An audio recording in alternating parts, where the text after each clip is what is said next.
ไม่ซุ้งค่าเมื่อนะครับตีมาเฮ็ดข้าวรามกับที่คาเนาะอันนี้ค่ะเขามาแถมข้าวเหมือนกันเนาะมันก็ตีมีหลายไล่ค่ะในแถมข้าวเหมือนกันเนาะในข้าวในใจข้าวนึ่งกันเนาะใจข้าวเจ้าอะพวกข้าวเจ้าเนี่ยมันหูคำหันเป็นเฮ็ดบ่เพิ่นหันเป็นมาข้าวนึ่งเฮ็ดได้กันเนี่ยนะแถมข้าวนี่ก็ค่าแถมไว้หลายโบกันเนี่ยอันนี้ก็กึดใจไรคุกใจไรอันว่าว่ะค่ะก็เลยว่าเป็นมาปันมาก็หมอเฮ็ดกันมาเขาลำกับที่ในเพิ่นเฮ็ดเจ๋งฮื้อพวกความใส่เอาที่เขาเอามาอุ่นค่ะมาอุ่นมาโนๆน้ำกับน้ำเป็นสีขาวนี่เนี่ยนะครับแถมมันขึ้นน้ำเป็นนี่ค่ะตกขึ้นนี่นี่ค่ะทั้งในก็ให้เดือดพวกในค่ะให้เขากีกันเนี่ยนี่ค่ะแถมข้าวหลามมาให้แถมมอกในค่ะเพราะเขาแถมเต็มไหนก็เพราะมันเติมน้ำค่ะเขาใส่น้ำในมันเด็กกีค่ะมันเด็ดล้นออกแปดเพราะมอกในก็แอบมอกแค่มอกค่ะนี่ก็เขาเอาน้ำในค่ะนี่เป็นว่าน้ำหมกอุ่นค่ะเนี่ยอันนั้นน้ำหมกอุ่นค่ะเอามาปาดใส่ค่ะเนี่ยกันอยู่ตั้งก็อะไรนี่ใครมันดีเนี่ยค่ะปาดพิษไล่เนี่ยค่ะนี่ค่ะใส่มุ้งบางครั้งในน้ำหมกอุ่นนะครับใส่น้ำหมกอุ่นก็ใส่น้ำหมกอุ่นกาหน่อยที่เป็นหัวกะทิมากาก็เอามาใส่น้ำตาลปี๊บกันเนี่ยอันนี้ครับน้ำตาลปี๊บพวกความไต้บนหัวหมูคามหมูจักจื้อกันนี่ครับน้ำตาลก้อนเพราะว่าใส่น้ำตาลปี๊บนี่หายมันเดี๋ยวหอมมันอ่ะหายมันหอมแล้วก็นะใส่เกลือหวานนวดจ้องแทงกันเนี่ยใส่เกลือหวานแทงอ่ะใส่เกลือหวานเนาะมันข้นกันเนี่ยนี่ครับข้นกันนะครับข้นนะครับข้นเนาะนี่ครับข้นค่ะเพื่อนก็เอาน้ำมาใส่ยินค่ะน้องข้นอยากกว่าน้องเติมน้ำค่ะ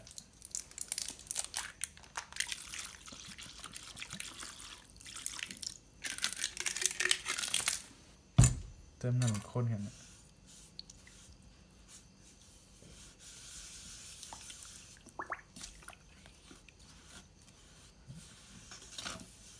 นี่ก็เป็นระยะพิ้งกันเนี่ย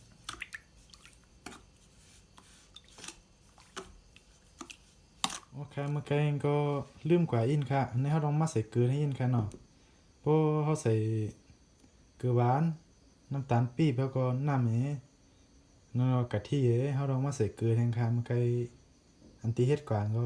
ลืมถ่ายเนาะตอนเขาใส่เกลือโอเคเขาข้นนิดนึงค่ะเนาะข้นปั่นให้น้ำตาลข้างในมันในเบ็ดหน่อยน้ำตาลตัวน้อยอย่างเกลือหวานคือหวานนี่ฮะคนเกลือหวานว่าในขนาดแล้วก็เขาก็มาชิมด้วยฟองกันเนี่ยชิมด้วยฮะพวกจานเราเติมครับพวกเจิ้มก็ใส่น้ำแทงค่ะอันนี้ค่ะวางเตือจานอินค่ะใส่น้ำนะฮะเกลือหวานนึงค่ะนี่ฮะคนเลยเนาะเพราะจะเล็กไหนเขาเดี๋ยวหัวครับมันในค่ะเกลือหวานมันนี่ฮะไหนเพราะว่านี่เนี่ยเจ้าเนี่ยคนเจงมีเม็ดไส้ก็มีถึงเม็ดไส้ก็เป็นในค่ะเอาโคนในแทงยินค่ะไปแค่กัดตั้งก็ไล่ค่ะเนี่ยเอากัดตั้งก็ไล่พดตั้งในเตี๋ยวหอมนี่นะเพราะเอากับหุงนะกัดตั้งกับหุงเนาะเตี๋ยวหอมแทงยินค่ะเนี่ยอันนี้เขาก็เฮ็ดไล่ไปงั้นเนี่ยนี่ก็จิ้มด้วยกันเนี่ยนี่เนี่ยเอาค่ะจิ้มดีค่ะเนี่ยเจียมดีกว่าแค่มคันนี่แหละนี่ก็เขามาแถมน้ำหน่อยกันเนี่ยมันเจ๋งในก็มันเจ๋งน้ำเขามาเต้นน้ำเปล่าไปค่ะมันเต้นน้ำดิบแบบค่ะอันนี้ใส่ไว้ในจีบไว้ขึ้นค่ะ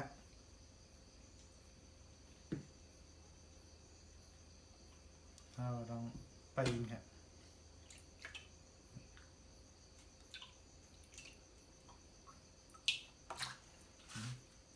นี่ก็ตีย่อยนะคะแค่เดียวตีเดียวค่ะ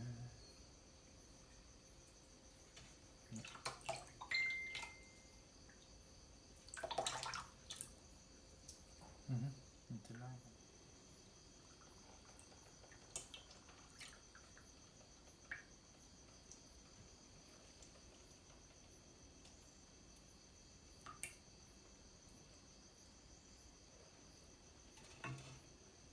เนี่ยเอาใส่ให้เต็มงานหน่อยก็ได้ค่ะ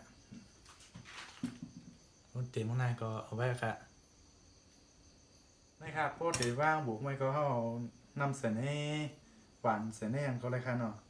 ก็พวกผมใส่ไหนหมดเต็มมากขึ้นค่ะนี่ค่ะเขาใส่ไหนบ้างไว้ไหนค่ะอีกไม่ทีแล้วเดี๋ยวก็เขาก็ที่เขาแถมมือคำว่างก็เขามาเผามือไหนค่ะเนาะข้าวหลามเผานี่ค่ะเผาโคตรล้ำค่ะด้วยอายออกปากนี่ค่ะ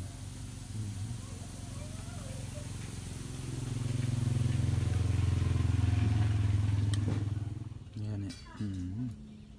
วันนี้ทุบไม้ยาวค่ะเนี่ยนี่ปลดปลายค่ะเนี่ย